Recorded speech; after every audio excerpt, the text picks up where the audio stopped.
ओंकारेश्वर भगवान की, कबरेश्वर महादेव की। हर हर महादेव, हर हर महादेव, हर हर महादेव। काशी विश्वनाथ,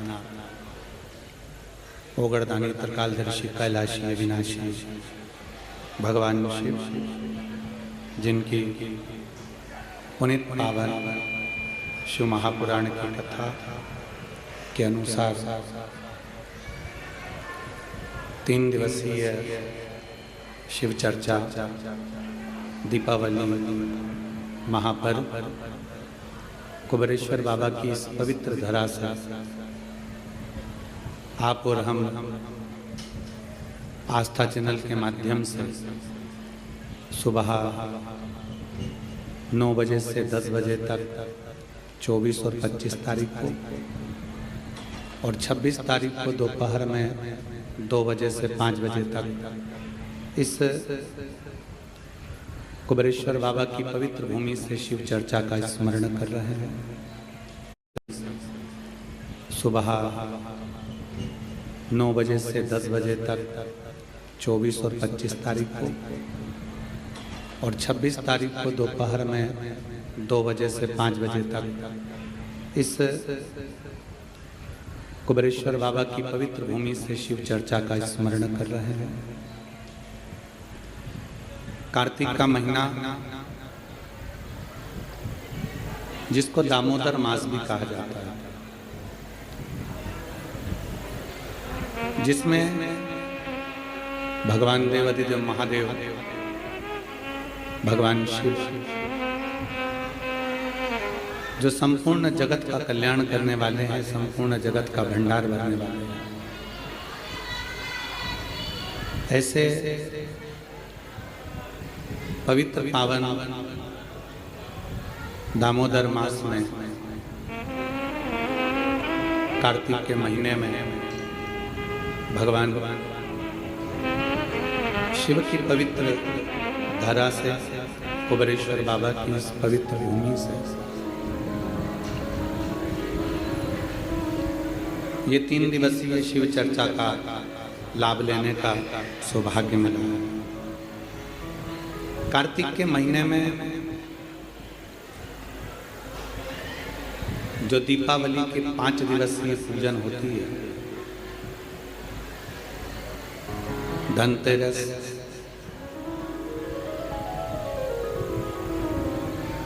नरक चौदस, रूप चौदस, फिर रूप चौदस के बाद में दीपावली, दीपावली के बाद में गोवर्धन पूजन, फिर दूज। इससे 5 दिन तक दीपावली महापर्व को मनाया जाता है। ये तो हो गई मनुष्य की, मानव की दीपावली। इसी कार्तिक के महीने में आपके लिए और हमारे लिए भी दीपावली पर्व आता है, तो देवताओं के लिए भी दीपावली आती है। आपकी और हमारी जो दीपावली है वो ये कृष्ण पक्ष के अंतर्गत आ जाती है, और देवताओं की जो दीपावली है वो शुक्ल पक्ष के अंतर्गत आ जाती है। भगवान स्वयं वेदव्यास जी महाराज ने स्कंद पुराण में, विष्णु पुराण में, कुर्म पुराण में, ब्रह्मवैवर्त पुराण में और भी अनेक पुराणों में कार्तिक के महत्व का वर्णन किया। किस कार्तिक की महत्वता क्या है? दामोदर मास की महत्वता क्या है? ऐसा क्या है इस कार्तिक के महीने में, इस दामोदर मास में, जिसके अंतर्गत भगवान शंकर की आराधना करी जाए, कुबेरेश्वर बाबा की आराधना करी जाए, लक्ष्मी की आराधना करी जाए, श्री हरि नारायण की आराधना करी जाए। भगवान नारायण और लक्ष्मी की आराधना कर कर हम सब कुछ प्राप्त कर सकते। क्या नहीं मिल सकता? जरा विचार करिएगा, कार्तिक महत्तम के अंतर्गत कथा आती है। सत्यभामा जी ने भगवान श्री कृष्ण से पूछ लिया कि मेरा पूर्व जन्म कैसा था और मेरा कौन सा पुण्य ऐसा रहा है, मेरे कौन से पुण्य के कारण यह कल्प वृक्ष मुझे प्राप्त था। ये वृक्ष तो किसी को मिल ही नहीं। जो वृक्ष देवताओं के पास में है, जो वृक्ष देवताओं के पास विराजमान है, देवलोक में विराजमान है, वो कल्प वृक्ष मेरे सत्यभामा जो मृत्यु लोक पर द्वापर में मेरा जन्म हुआ है, मेरे को ये कल्प वृक्ष कैसे, मुझे ये कैसे प्राप्त हो। स्कंद पुराण का कार्तिक महत्तम वर्णन करता है, स्कंद पुराण का, कि कार्तिक महत्तम की कथा में सत्यभामा जी भगवान कृष्ण से कहती हैं कि मेरा पुण्य कौन सा है।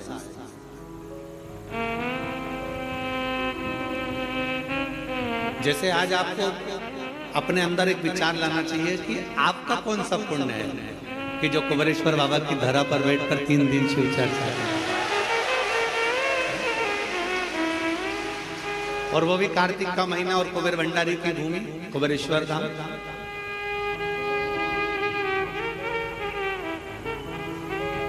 अपना पुण्य क्या है। अभी अभी हमारा समीर जी कह रहे थे कि पूजन किससे करा, हमने कहा सल्ला जी आई है महाराष्ट्र से, उनसे करा दो, और मुंबई वाली हमारी सुधा किरण जी आई है, उनसे करा दो, दिल्ली वाली दोनों से करा दो। कोई पुण्य हमारे होंगे, दामोदर मास, कार्तिक मास और कुबेर बाबा की भूमि कुबेरेश्वर धाम, और आप और हमारे सबके पुण्य है जो ये कथा। तो सत्यभामा जी पूछ रही है कि ऐसा कौन सा पुण्य है हमारा, ऐसा कौन सा पुण्य हमने कर दिया जो पुण्य के बल पर आपने ये सुंदर वृक्ष कल्प वृक्ष हमें प्राप्त हो गया, आप हमें प्राप्त हो गए। हमारा पुण्य कौन सा था। भगवान कृष्ण मुस्कुराए और मुस्कुराकर कार्तिक के महत्तम का वर्णन कर दिए दामोदर मास का, कि सुनो सत्यभामा जी, तुम्हारे पिता मायापुरी के एक सुंदर आनंद में रहने वाले एक ब्राह्मण परिवार से, जिनका नाम देव शर्मा, जिनका गोत्र आंत्री था। देव शर्मा नाम के वो ब्राह्मण जिनका आंत्री गोत्र है, कई समय तक उन्होंने शिव पंचायत की पूजन करी। हमने पहले भी कहा कि शिव पंचायत की पूजन का फल बहुत होता है। शिव पंचायत की पूजन का बड़ा आनंद है। आप लोगों के स्मरण में होगा, एक एकादशी होती है वैष्णव एकादशी, एक होती है स्मार्ती एकादशी, अर्थात सबसे। वैष्णव एकादशी का मतलब ये होता है कि आप नारायण को मानने वाले हो, आप केवल एक को मानने वाले हैं, तो ये वैष्णव धर्म के अंतर्गत आ गया। स्मार्त की जो एकादशी होती है उसमें आप नारायण को भी भज रहे हो, उसमें आप सूर्य भगवान को भी भज रहे हो, उसमें आप दुर्गा महारानी को भी भज रहे हो, उसमें आप गणेश जी महाराज को भी भज रहे हो, उसमें आप शंकर भगवान को भी भज रहे हो। तो स्मार्त एकादशी सबके लिए, सबके आनंद। हमारे पुष्टि मार्ग कहता है कि किसी भी रूप में एकादशी का व्रत करो, पर करो। हम तो पहले भी कहे बकरी जैसे चरो पर एकादशी करो, कैसे भी हो पर होना चाहिए। चाहे आप वैष्णव के भाव से करो, चाहे स्मार्त के भाव से करो, पर एकादशी का फल अपने को मिलना चाहिए। अब सत्यभामा जी ने पूछा कि मेरा पुण्य कौन सा ऐसा प्रबल हो गया जिस पुण्य के बल पर मुझे आप मिल गए, ये सुंदर कल्प वृक्ष मुझे प्राप्त हो गया। कहा आपके पिता एक ब्राह्मण कुल में मायापुरी में रहते थे, देव शर्मा उनका नाम था, और आंत्री उनका गोत्र था। उनकी अवस्था पूजन करते करते उनकी धर्म पत्नी और उनकी अवस्था निकलती चली गई, अधेड़ी अवस्था, बचपन, जवानी और अधेड़ी और बूढ़ा। अधेड़ी मतलब एक अवस्था निकलती चली गई, 60 की अवस्था के आनंद में जब आपके पिता पहुंच रहे थे, तब उनके मन में आया कि मेरी कोई औलाद नहीं, मेरी कोई संतान नहीं, और कुछ कृपा।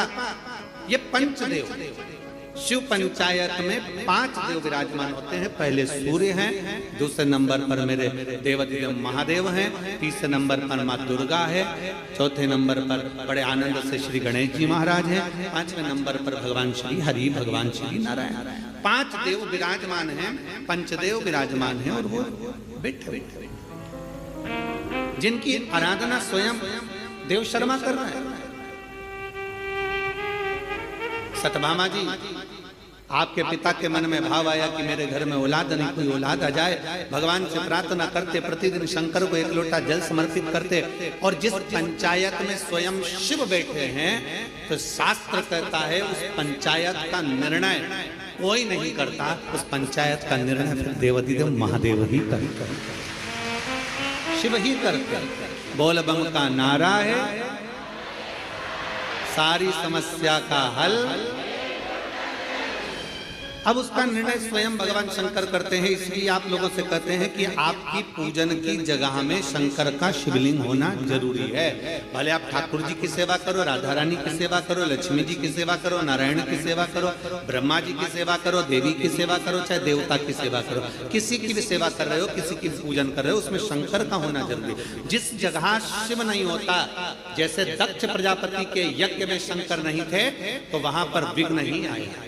जहां शिव नहीं है वहां विघ्न है, शिव है तो विघ्न को टाल, क्योंकि जिसका पुत्र ही विघ्नहर्ता है, जिनके बेटे ही स्वयं गणेश जी विघ्नहर्ता है, तो फिर तो विघ्न टालेगा। शंकर भगवान वहां पर विघ्न, तो सारे दुख को हरने वाले, सारे कष्टों को हरने वाले, सारी बीमारियों को हरने वाले, सारे तकलीफों को हरने वाले केवल वहां शंकर विराजमान हैं। तो पंचायत में कोई निर्णय कोई नहीं करेगा, पंचायत का निर्णय स्वयं शिव कर रहे हैं। शंकर भगवान पर 1 लोटा जल चढ़कर, सूर्य को अर्घ देकर, मां भवानी के चरणों में जल देकर, स्वयं नारायण का स्मरण कर कर, स्वयं गणेश जी का पूजन कर कर देव शर्मा ने विनती करी और देव शर्मा ने विनय करा, तो भगवान शंकर ने उसी समय पर उनके एक पुत्री के जन्म का वर प्रदान कर दिया। अब बेटी का जन्म हुआ जिसका नाम था गुणवती, क्योंकि गुणमान थी वो। जैसे पिता भगवान का भजन करते थे, वो भी भजन करती थी। जैसे पिता स्मरण करते थे, वो भी स्मरण करती थी। जैसे पिता मंत्र जाप करते थे, वो भी मंत्र जाप करती थी। जैसे पिता नाम जाप करते थे, वो भी नाम जाप करती थी। गुणवती भी भगवान की भक्ति में इतना लीन हो गई, इतना लीन हो गई। धीरे धीरे समय निकला, पिता के मन में भाव उत्पन्न हो गया। पिताजी ने विचार करा कि मेरे घर में बेटी का जन्म हो गया, इसकी शादी किससे करूं, इसका विवाह किससे करूं। अच्छा, बेटी होती है ना तो बड़ा टेंशन उत्पन्न हो जाता है सभी लोगों का। पर शिव महापुराण की कथा कहती है, शंकर भगवान की अशोक सुंदरी का चरित्र कहता है कि बेटी अगर घर में जन्म ले ले तो चिंता मुक्त होना चाहिए कि अब मेरे घर में बेटी ने जन्म ले लिया, वो अपना भाग्य लेकर आई है तो हमारा भी भाग्य चमका है। बेटी हमारे घर में आई है तो वो भाग्य लेकर आई है तो भाग्य चमकाए। लक्ष्मी सबको अच्छी लगती है। आप में से कोई ऐसा है जिसको लक्ष्मी अच्छी नहीं लगती? अरे बोलो तो समझ। किसी को धन अच्छा नहीं लगता हो, लक्ष्मी अच्छी नहीं लगती हो, ऐसा कोई है संसार में? जितने आस्था चैनल पर कथा सुन रहे हैं, जितने फेसबुक यूट्यूब पर कथा सुन रहे हैं, और जितने कुबेरेश्वर बाबा की पवित्र कर शिव चर्चा को श्रवण कर रहे हैं, ऐसा कोई हो जिसको लक्ष्मी प्रिय ना? सबको लक्ष्मी प्रिय। एक छोटे से बच्चे को गोदी में लो ना, और उसको पहली बार कोई मिलता है तो उसको 10 का नोट पकड़ा देता है ना, तो उससे 10 का नोट भी छेड़ा होकर छूटता नहीं। छोटा सा लक्ष्मी किसको प्रिय नहीं? मरने वाला मरकर भी जाता है ना, तो भी उसकी छाती पर पैसा बढ़ता जाता है। लक्ष्मी उसको भी प्रिय जा रही है तो भी लक्ष्मी किसकी प्रिय? अब हम कहते हैं कि लक्ष्मी सबको प्रिय है, पर लक्ष्मी से तो पूछे कि उसको क्या प्रिय है। एक भिखारी से लेकर सेठ को भी लक्ष्मी प्रिय है, एक कंगाल से लेकर करोड़पति को भी लक्ष्मी प्रिय है, पर कोई लक्ष्मी से तो पूछे कि दुनिया तुझे इतना प्रिय लगती है, दुनिया तुझे चाहती है, दुनिया तुझे लेना चाहती है, पर तू क्या चाहती है? लक्ष्मी की प्रियता कायम है। कोई लक्ष्मी से पूछे? शिव महापुराण की कथा में चरित्र आता है, जब भगवान नारायण के चरणों में लक्ष्मी जी बैठी थी और नारायण से पूछा गया कि प्रभु आपने मुझे किससे प्राप्त करा? तब भगवान नारायण ने कहा मैंने शिव से प्राप्त करा। क्योंकि तुम्हारी माता ख्याति देवी तुम्हारा विवाह शिव से करना चाहती है, पर मैंने भगवान शंकर से कहा कि मैं लक्ष्मी से प्रेम करता हूं, इसलिए लक्ष्मी मुझे प्यार है। तो तुम्हारी माता, हे लक्ष्मी, तुम्हारी मां ख्याति देवी ने तब तुम्हारा विवाह मेरे साथ करा। तो लक्ष्मी से भगवान नारायण पूछ रहे हैं, नारायण लक्ष्मी से चर्चा कर रहे हैं, बात कर रहे हैं कि तुम सबसे ज्यादा आदर सम्मान सत्कार किसका करती हो, किसके कहने पर तुम किसी के घर पर जाती हो, किसके कहने पर तुम उसके निहाल कर देती हो, किसके कहने पर तुम उसका भंडार भर देती हो। लक्ष्मी को कौन है जिसके कहने पर तुम उसके कहने पर चले जाती हो। लक्ष्मी जी ने कहा अपने स्वामी भगवान नारायण से, केवल एक वो है देवाधिदेव महादेव जो कहते हैं मुझसे। देवाधिदेव महादेव ने मुझसे कहा है कि जो एक लोटा जल मेरे मंदिर में लेकर आए, क्योंकि लक्ष्मी ने कहा था मैं नारायण के चरणों की दासी हूं, तो मैं आपकी भी दासी हूं, आप बताओ मैं कहां रहूं। भगवान शंकर ने कहा कहीं नहीं, लक्ष्मी अगर कोई एक लोटा जल लेकर शंकर के मंदिर में आए, जल चढ़ाकर जब वो घर जाए तो उसके लोटे के साथ उसके पीछे पीछे तू उसके घर में प्रवेश कर जाना, उसका दुख हल कर, उसका संकट। संसार के लोग दुख नहीं हर सकते, पर परमात्मा शंकर को चढ़ाया गया एक लोटा जल हमारे दुख को हर लेता है। और देख लिया संसार हमने, सब मतलब किया हमने, देख लिया झूठे नाते झूठे रिश्ते, झूठे नाते अरे झूठा है संसार हमने देख लिया, सब मतलब के यार हमने देख लिया संसार हमने देख लिया। लक्ष्मी जी कहती है मैं महादेव के कहने पर चली जाती, महादेव कहते हैं मैं वहां जाती, शिव के अनुकूल लक्ष्मी जाती, शिव के कहने पर लक्ष्मी। सुनो सतभामा जी, आपके पिता देव शर्मा आपको प्राप्त कर कर बड़े खुश थे, सोचा किस बेटी का विवाह करूं, तब उन्हें स्मरण में आया मेरा एक मित्र है पर वो प्राण त्याग कर चले गया है, उसका एक बेटा है जिसका नाम चंद्र, उसका एक बेटा है जिसका नाम चंद्र है, मैं उससे विवाह कर देता हूं। तुम्हारे पिता देव शर्मा ने तुम्हारा विवाह चंद्र से कर दिया, समय बीता, वो भी ब्राह्मण कुल का बालक, इतना अच्छा बालक था जो भगवान की भक्ति में डूबा रहता था। सतभामा जी समय निकल गया, कुछ समय निकलने के बाद तुम्हारे पिता देव शर्मा और चंद्र दोनों किसी तीर्थ के लिए जाने लगे, किसी तीर्थ की ओर अग्रणी होने लगे, और तीर्थ की ओर जब जाने लगे, तीर्थ में जाते जाते जाते जाते एक असुर की दृष्टि इन दोनों पर पड़ जाती है, और एक राक्षस की दृष्टि पड़ने पर राक्षस ने विचार करा कि मैं कुछ भी करूं, इनका संहार कर दूं, इनको मार दूं, क्योंकि दोनों भगवत भजन करने वाले। घर के अंदर, परिवार के अंदर जो भगवान की भक्ति करने वाला होता है, शिव मंदिर जाने वाला होता है, भगवत भजन करने वाला होता है, व्रत करने वाला होता है, पूजन करने वाला होता है, भगवान की भक्ति में डूबने वाला होता है, दुनिया के लोग जले ना जले पर घर के लोगों के मन में भी आ जाता है, ये आ गए बाबा जी, अनसुईया, ये आ गई शिवर वाला महाराज की चेली, ये आ गए शंकर जी के भगत, अब ये बहुत ज्ञान देंगे, बहुत समझाएंगे। अब वो बहुत सारी बातें लोग कहते हैं, सीधी बात है, तुम किसी मॉल में जाइए ना, कोई तुम्हें नहीं टोकेगा, तुम फटी हुई जींस पहनो ना, कोई तुम्हें नहीं टोकेगा, तुम कैसे भी रहो ना, कोई तुम्हें नहीं टोकेगा, तुम बाल भी आड़े टेढ़े बनाओगे तो कोई ना टोकने वाला है, तुम कैसे भी कपड़े पहनोगे कोई नहीं टोकेगा। और जिस दिन तुमने धोती पहन ली, जिस दिन तुमने मस्तक पर तिलक लगा लिया, चंदन त्रिपुंड लगा लिया, गले में रुद्राक्ष की माला पहन ली, हाथ में रुद्राक्ष बांध लिया, और जिस दिन गले में रुद्राक्ष पहना और त्रिपुंड लगाकर और बड़े प्रेम के साथ तुम मार्केट में से निकल कर बताओ, सारी दुकान वाले, मोहल्ले वाले, कॉलोनी वाले सब तुमको देखेंगे, ये कहाँ किया, ये है कौन, इसकी दृष्टि क्या है, इसका स्वरूप क्या है। और अगर पहचान वाले मिलेंगे तो ये जरूर कहेंगे भैया किसके चक्कर में आ गए, बाबा बनोगे क्या, संत बनोगे क्या, साधु बनोगे क्या, तपस्वी बनोगे क्या, लोग कह देते हैं माया। कितनी जल्दी पहचान में आते हैं। और देखो संसार के वस्त्र पहने तो पहचान में नहीं आओगे, पर परमात्मा के वस्त्र धारण करोगे तो पहचान में जरूर आओगे। ये हमारे संस्कार हो, ये हमारे संस्कार है, ये हमारे जीवन का एक सुख है, हमारे जीवन का एक आनंद है। सतभामा जी, तुम्हारे पिता और तुम्हारे पति दोनों जा रहे थे, इतने में ही एक असुर की दृष्टि पड़ गई और उन्होंने उनको समाप्त कर दिया। दोनों तीर्थ करने जा रहे थे, भगवत भजन करने जा रहे थे, इसलिए कहीं ना कहीं शिव तत्व को उन्होंने प्राप्त करा था। इसलिए भगवान भोलेनाथ की कृपा हुई और नंदी लेकर शंकर भगवान पधारे और तुम्हारे पिता और तुम्हारे पति दोनों को नंदी पर बिठाकर शिव कैलाश लेकर चले गए। तुम अकेले हो। सतभामा जी, तुम्हारे आंखों में रुदन था, नेत्रों से जल बह रहा था। एक तरफ पिता चले गए, दूसरी तरफ पति चले गए। बेधब्य का जीवन कैसे जियोगी, रोती बिलकती, आंखों से आंसू बहाती, करूं तो करूं क्या, कहां जाऊं, किससे कहूं। जब व्यक्ति अकेला पड़ जाता है, सब जगह से छूटकर अकेला जब हो जाता है, तब उस परमात्मा को याद करता है, तब उस भगवान को याद करता है। कितना विचित्र जमाना है। पहले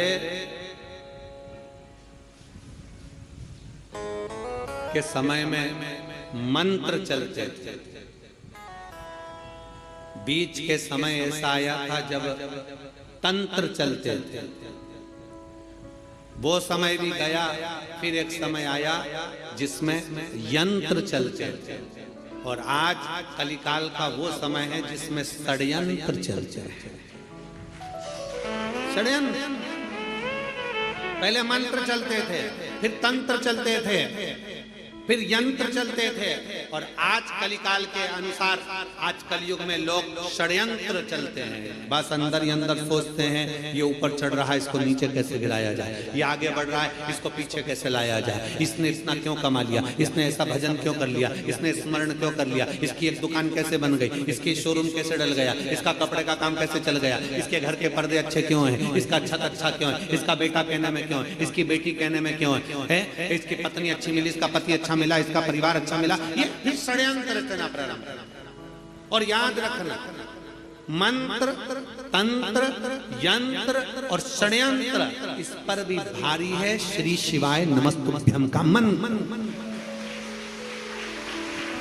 इस पर भी भारी है श्री शिवाय नमस्तुभ्यम का मंत्र। और शिव तत्व कहता है, भगवान शंकर की पावन कथा कर रही है, भगवान का ये पवित्र 3 दिवसीय शिव चर्चा में प्रथम दिवस की चर्चा कर रही है कि सतभामा जी, तुम्हारी आंखों में जल भर गया कि क्या करती। विचार कर कर समय बीतता गया, कार्तिक का महीना आ गया, दामोदर मास आ गया, तुम कहां जाओ। तुम्हारे स्मरण में आया कि मेरे पिता शंकर की आराधना करते थे, इसलिए सतभामा जी तुम शिव के मंदिर जाना प्रारंभ कर दी, शंकर की आराधना करना प्रारंभ कर दी। शिव की ऐसी आराधना करी कि शंकर को जल चढ़ाकर जब तुम आती थी तो एक आंवले के वृक्ष के नीचे जल चढ़ा देती थी।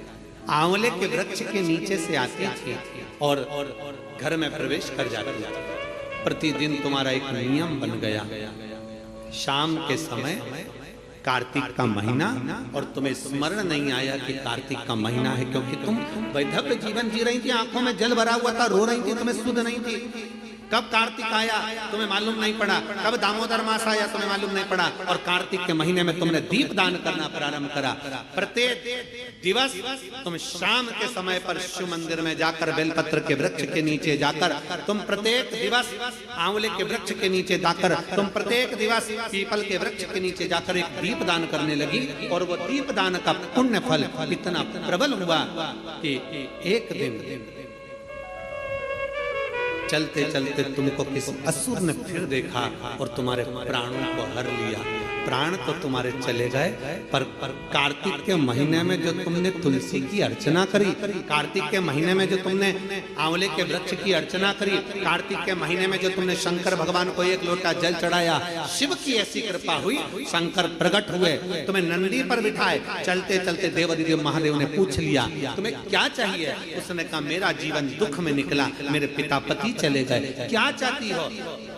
मैंने सुना है महादेव जो आपसे मांगता है आप वो दे देते हो। हाँ हाँ, बोलो क्या चाहिए। क्या मुझे अगले जन्म में नारायण मिल सकते हैं? शंकर भगवान मुस्कुराकर बोले, क्यों नहीं मिल सकते?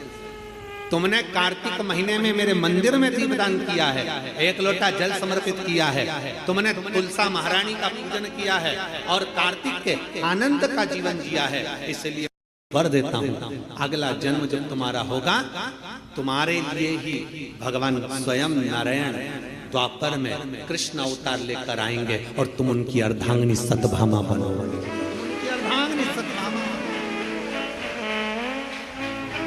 ये पुण्य हमारे जीवन का एक आनंदमय पुण्य है। सतभामा जी ने कई बार भगवान कृष्ण से पूछा, ये पुण्य की प्राप्ति, ये सुंदर कल्प वृक्ष की प्राप्ति मुझे कैसे हो गई? तो भगवान ने कहा, तुमने 5 दिवसीय जो कार्तिक महीने का कृष्ण पक्ष का जो आनंद और शुक्ल पक्ष का जो आनंद लिया है, उसका ही फल ये। और उसी कार्तिक के महीने की दीपावली पर्व, लोग कहते हैं दीपावली एक दिन की है। शिव महापुराण की कथा में, स्कंद पुराण के अंतर्गत शास्त्रों में वर्णन आता है कि देव दीपावली में भी पीछे पचवीगन स्नान का फल मिलता है और कार्तिक महीने की इस अमावस्या के अंतर्गत भी 5 दिवसीय दीपावली महापर्व का आनंद मिलता है। धनतेरस, रूप चौदस, दीपावली, पड़वा और दूज, ये 5 दिन तक दीपावली महापर्व चलता है। दीपावली महापर्व में हम क्या कर सकते हैं? हम क्या भगवान को दे सकते हैं? अभी आपको कहा कि सारी दुनिया लक्ष्मी को चाहती है, पर लक्ष्मी से कोई पूछे कि तू क्या चाहता है, लक्ष्मी से कोई पूछे तुम क्या चाहती है, तो लक्ष्मी जी भी कह देगी, बस मैं इतना चाहती हूँ कि महादेव के प्रति, भगवान के चरणों के प्रति आपका विश्वास जहाँ पर बढ़ा, आपका विश्वास जहाँ प्रबल हुआ, लक्ष्मी जी कहती है वहां पर मैं हमेशा खड़ी हूँ और तुम्हारे घर में हर पल में। पूजन का विधान बताते हुए स्वयं शास्त्र वर्णन करता है हमारे यहाँ। धनतेरस के दिन की जो पूजन है, उस धनतेरस के दिन की पूजन में आप अपने घर में जितनी भी, अब लक्ष्मी की पूजन जब आप करें, दीपावली की पूजन करें, उसमें मुहूर्त देखिए, मनाना, मुहूर्त पूछिए, मनाना। कोई मुहूर्त लिखा हुआ है उसका स्मरण करें। धनतेरस की पूजन करने में, रूप चौदस की पूजन करने में, पड़वा की पूजन करने में, दूज की पूजन करने में आपको मुहूर्त की जरूरत नहीं। आप तो प्रदोष काल, शाम का जो प्रदोष काल का समय होता है, उस समय पर बड़े प्रेम के साथ में, आनंद के साथ में, एक सुंदर आनंद से अगर घर में मार्बल या कोटा फर्श वगैरह लगा हो तो कपड़े से ही पोंछ लो, और अगर कच्चा मकान हो तो गोबर से थोड़ा सा लीप कर सुंदर आनंद के साथ में भगवान का जहाँ मंदिर, देवालय, शिवालय है, बड़े आनंद से आपके घर में जो पूजन का जगह है, उस पूजन के जगह पर थोड़ा सा लीप कर या कपड़ा फेर कर वह आनंद के साथ एक सुंदर चौक पूर लीजिए, और चौक पूर कर उसमें थोड़ा सा चावल दाना या गेहूं का दाना रखकर उस पर एक चौरंग, चौकी, पाटा, जो भी आप रख सकते हो उसको रखकर एक सुंदर वस्त्र बिछाकर एक सुंदर सी थाली में स्वस्तिक कंकु के रोली का एक स्वस्तिक बनाइए, बनाकर उसको थाली के ऊपर, उसको पाटे के ऊपर जो कपड़ा बिछा है उसके ऊपर रख दीजिए। रखकर घर में कोई चांदी का सिक्का हो, चांदी का सिक्का ना हो, चांदी का कॉइन ना हो, तो अपना जो कॉइन आता है, 1 का सिक्का, 2 का सिक्का, जो भी कॉइन आता है वो रख दीजिए।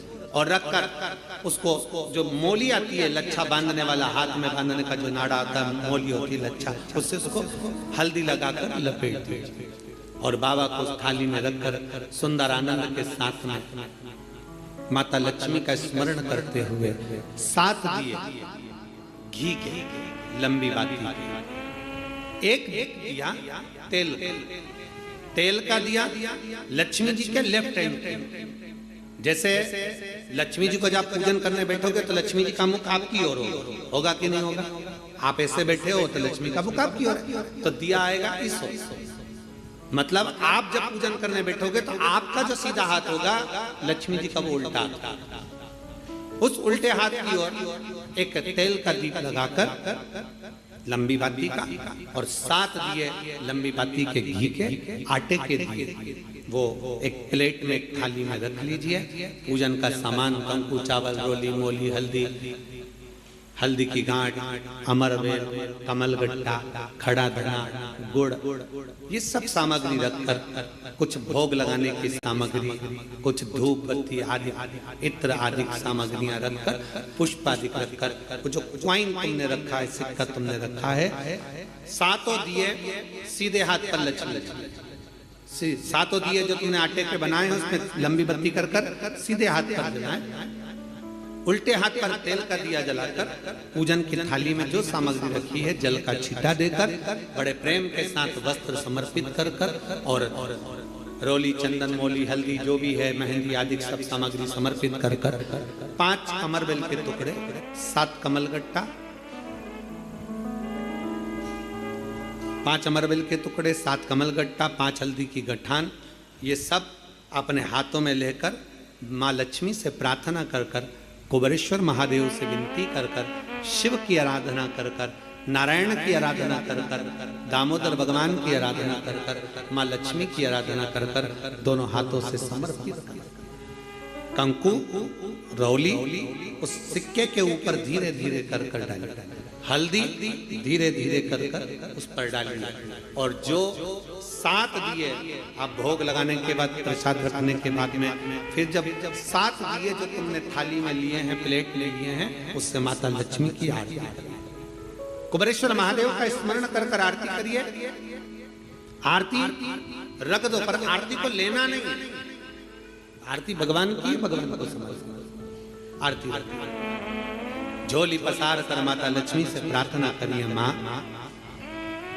मैंने कुबेरेश्वर बाबा से विनय करी है, मैंने कुबेर भंडारी से विनय करी है, माँ आप नारायण के साथ, कुबेर के साथ, रिद्धि सिद्धि के साथ, गणेश जी महाराज के साथ आप मेरे घर में पधारो, मेरे घर आप आइए, आपका निवास बनाइए, आप रुकिए। माँ हमें बहुत सारे अवगुण, हे लक्ष्मी माता, हे नारायण, हे शंकर, हे उघड़दानी, हे गणेश जी महाराज, हे रिद्धि सिद्धि, हे कुबेर, हमें बहुत अवगुण है, पर हे माँ हमने सुना है आपने शिव जी से जब वर मांगा था तो कहा था कि बाबा, शंकर भगवान से लक्ष्मी जी ने कहा था मैं जाने को तो चले जाऊं प्रत्येक मनुष्य के घर में, पर उसके घर में तो इतना अवगुण भरा हुआ है, इतने दोष भरे हुए हैं, इतना अपशब्द भरा हुआ है, इतने ताने भरे हुए हैं, इतनी गालियां भरी हुई है, इतना मन में खोट भरा हुआ है, मैं इनको कैसे लक्ष्मी प्रदान करूं, मैं इनको कैसे भंडार। तब माँ आपने तुरंत भगवान शंकर से कहा तो शिव जी ने कहा, लक्ष्मी जब आप शिव की साक्षी में किसी के घर में प्रवेश करो तो अवगुण मत देखना, उसके गुण देखकर प्रवेश कर जाओ।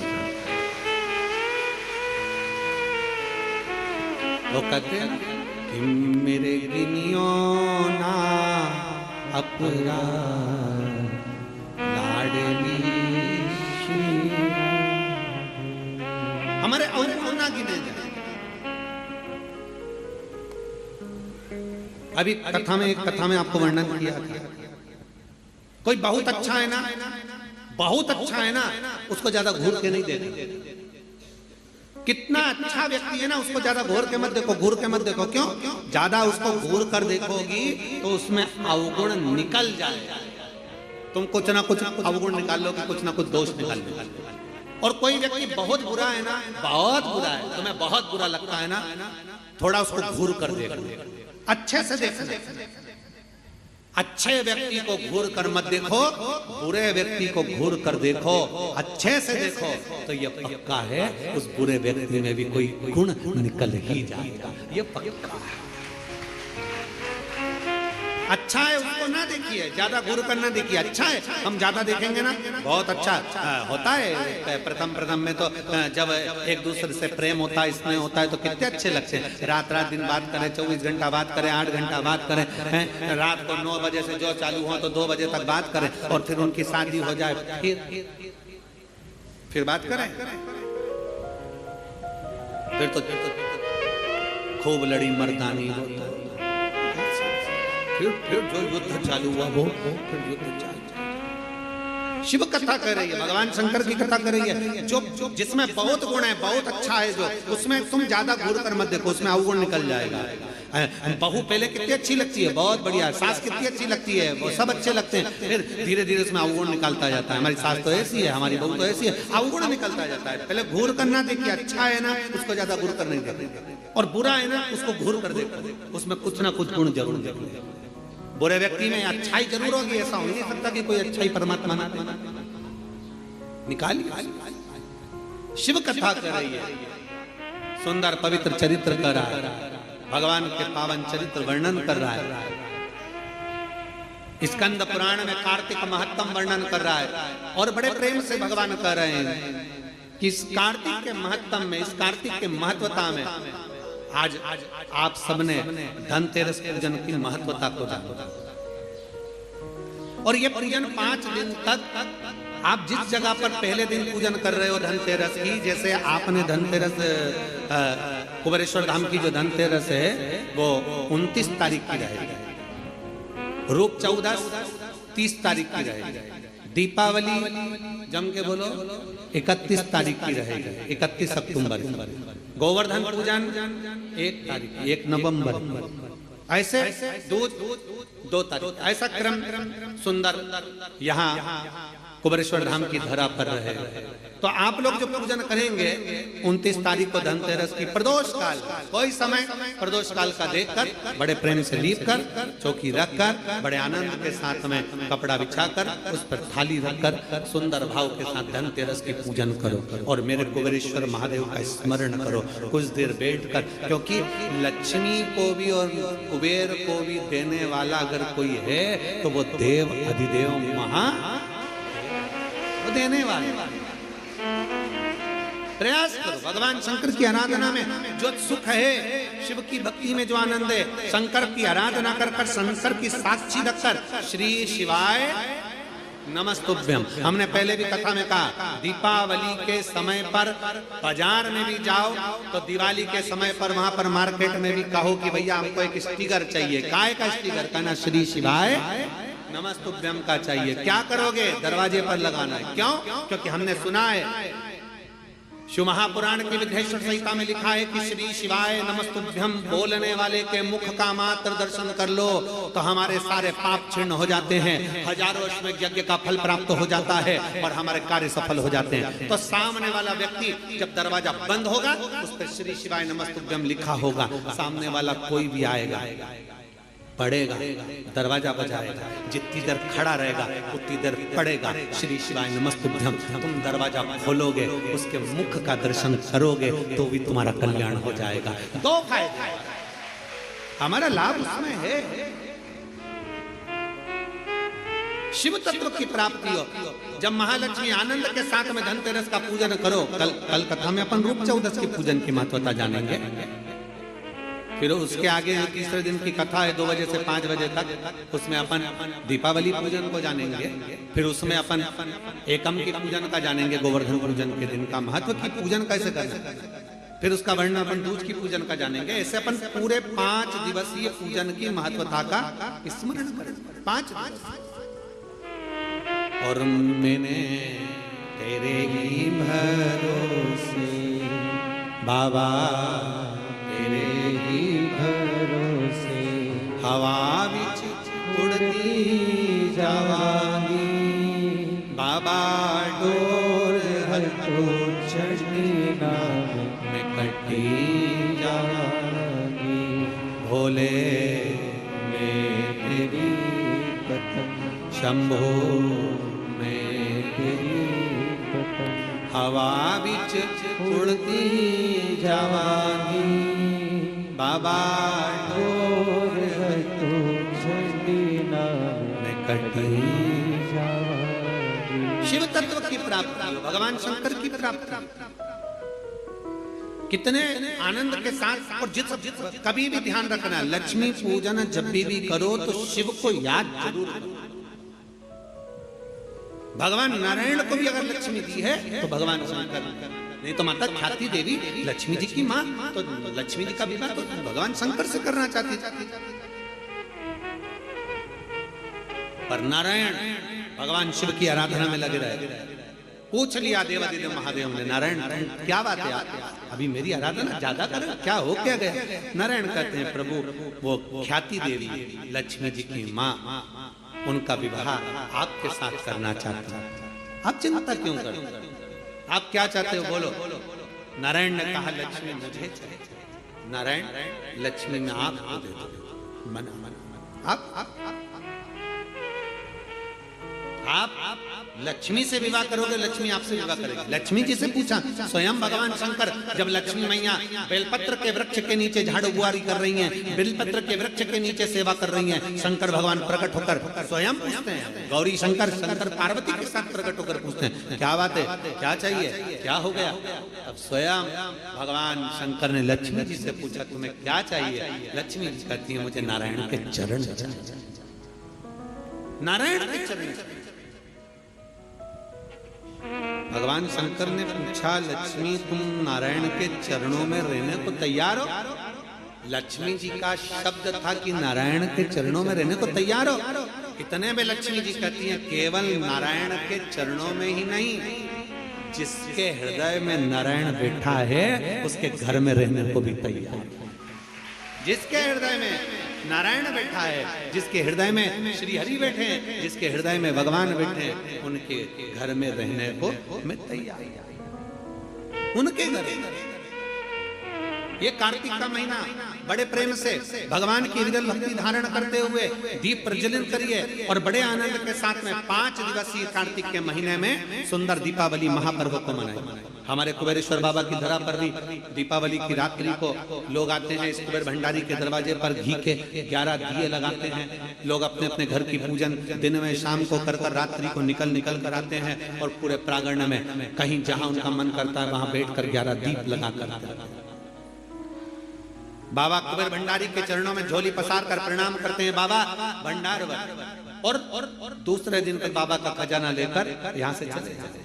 31 तारीख की रात्रि को लोग आसपास के गांव के शहर के सभी भक्त लोग यहाँ पहुंचते हैं बाबा के 11 दीप लगाने के लिए और सुबह बाबा का खजाना लेकर शिव भक्ति भजन। जितनी आराधना भगवान शंकर की करोगे, शिव नारायण की भगवान की भक्ति करोगे, दामोदर मास में, कार्तिक मास में दीपदान जितना कर सकते हो, जितना दीपदान कर सकते हो, उतनी शिव भक्ति को धारण। और धनतेरस, रूप चौदस, दीपावली, पड़वा, दूज, ये 5 दिन इधर के और 5 दिन देव दीपावली के, हम उसका भी वर्णन करेंगे तीसरे दिन की कथा में। एक बेलपत्री, एक पीला चावल, हल्दी में रंगा हुआ पीला चावल और एक बेलपत्री, एक कमलगट्टा भगवान शंकर की शिवलिंग पर समर्पित करने का प्रयास है। परंतु ये बेलपत्री, पीला चावल और एक कमलगट्टा, ये 5 दिन तो तुम ये दीपावली के पर्व के, और 5 दिन जो पचवीगन आएगा, पूर्णिमा का समय जब आएगा, उस समय अगर आपने ये दोनों समय पर एक बेलपत्री, एक पीला चावल, एक कमलगट्टा भगवान शंकर के शिवलिंग पर समर्पित करना प्रारंभ करा, ये 5 दिन इधर के और 5 दिन उधर के, आपको कभी कहना नहीं पड़ेगा किसी के आगे कि भैया मुझे 500 की जरूरत है, तेरी जेब और तेरा घर भरा ही, खाली नहीं रह सकता। और बाबा से प्रार्थना हम यही करते हैं, हमेशा करते हैं, किसी स्त्री की गोद खाली ना रहे और किसी पुरुष की जेब खाली ना रहे। बाबा भरता जरूर है। एक बेलपत्री, एक पीला हल्दी का चावल, एक दाना चावल और एक जम के बोलो कमल, एक कमल भगवान शंकर के शिवलिंग को समर्पित करिए। भगवान शंकर के शिवलिंग को समर्पित करिए बड़े भाव के साथ में, आनंद के साथ में, और दिल से बाबा से 5 दिन ये दीपावली के समय पे धनतेरस, रूप चौदस, दीपावली, पड़वा और दूज, और उधर भी जब पूर्णिमा आएगी उसके पहले, तो उसका वर्णन हम कर देंगे फरीदाबाद की कथा में, उसका पूरा वर्णन करेंगे फरीदाबाद की कथा में, क्या आपको उसका करना है। ये 5 दिन इधर के, 5 दिन उधर, बड़े प्रेम से बाबा की ये पवित्र आज धनतेरस के पूजन का अपन ने विधान जाना। कल सुबह 9 बजे से 10 बजे तक फिर बाबा की पवित्र कथा का आनंद लेते हुए अपन आनंद के साथ रूप चौदस के पूजन का विधान जानेंगे। और अभी आरती का क्रम प्रारंभ हो रहा है, आप और हम सब मिलकर आरती का क्रम करेंगे। तीसरे दिन की जो कथा रहेगी वो 2 बजे से 5 रहेगी। कल की कथा सुबह 9 बजे से 10 बजे तक रहेगी। बड़े भाव के साथ आनंद के साथ दोनों हाथ उठाकर हर हर महादेव।